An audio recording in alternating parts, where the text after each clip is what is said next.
습니다.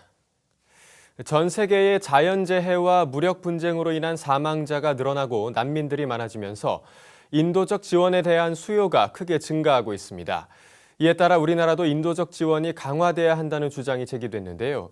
월드비전을 비롯한 국제구호단체들은 우리 정부의 인도적 지원을 위한 긴밀한 협조를 요청했습니다.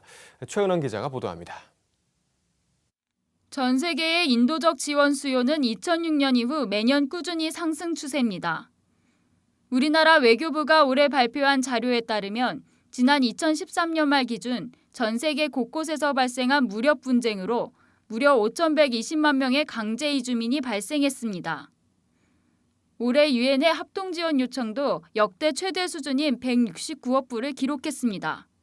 2012년 발생한 전 세계 자연재해는 총 364건이며 만여 명의 사망자와 16조 원에 달하는 재산 피해를 낳았습니다. 외교부는 연간 300에서 500건 내외의 자연재해가 지속적으로 발생하고 있으며 앞으로 기후변화와 도시화의 영향으로 자연재해의 빈도와 규모는 점차 증가할 것으로 내다봤습니다.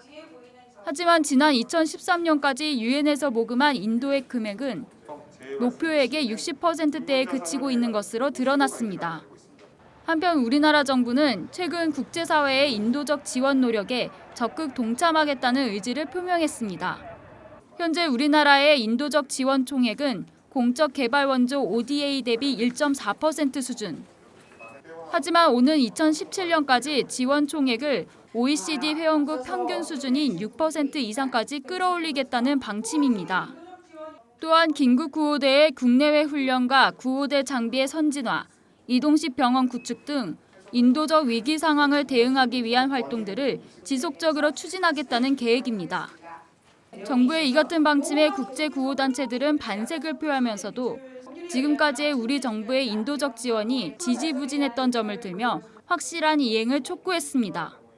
국제개발협력 민간협의회와 세이브 더 칠드런, 월드비전 등 국제구호단체들은 국제사회가 합의한 인도적 지원 활동이 효과적으로 이뤄질 수 있도록 정부와 민간단체 협력이 긴밀하게 이뤄져야 한다고 입을 모았습니다.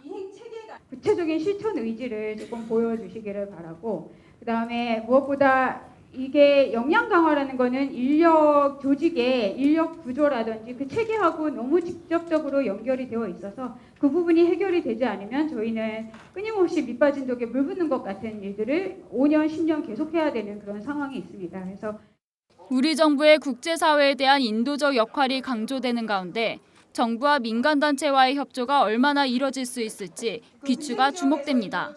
CCTV 뉴스 최은원입니다.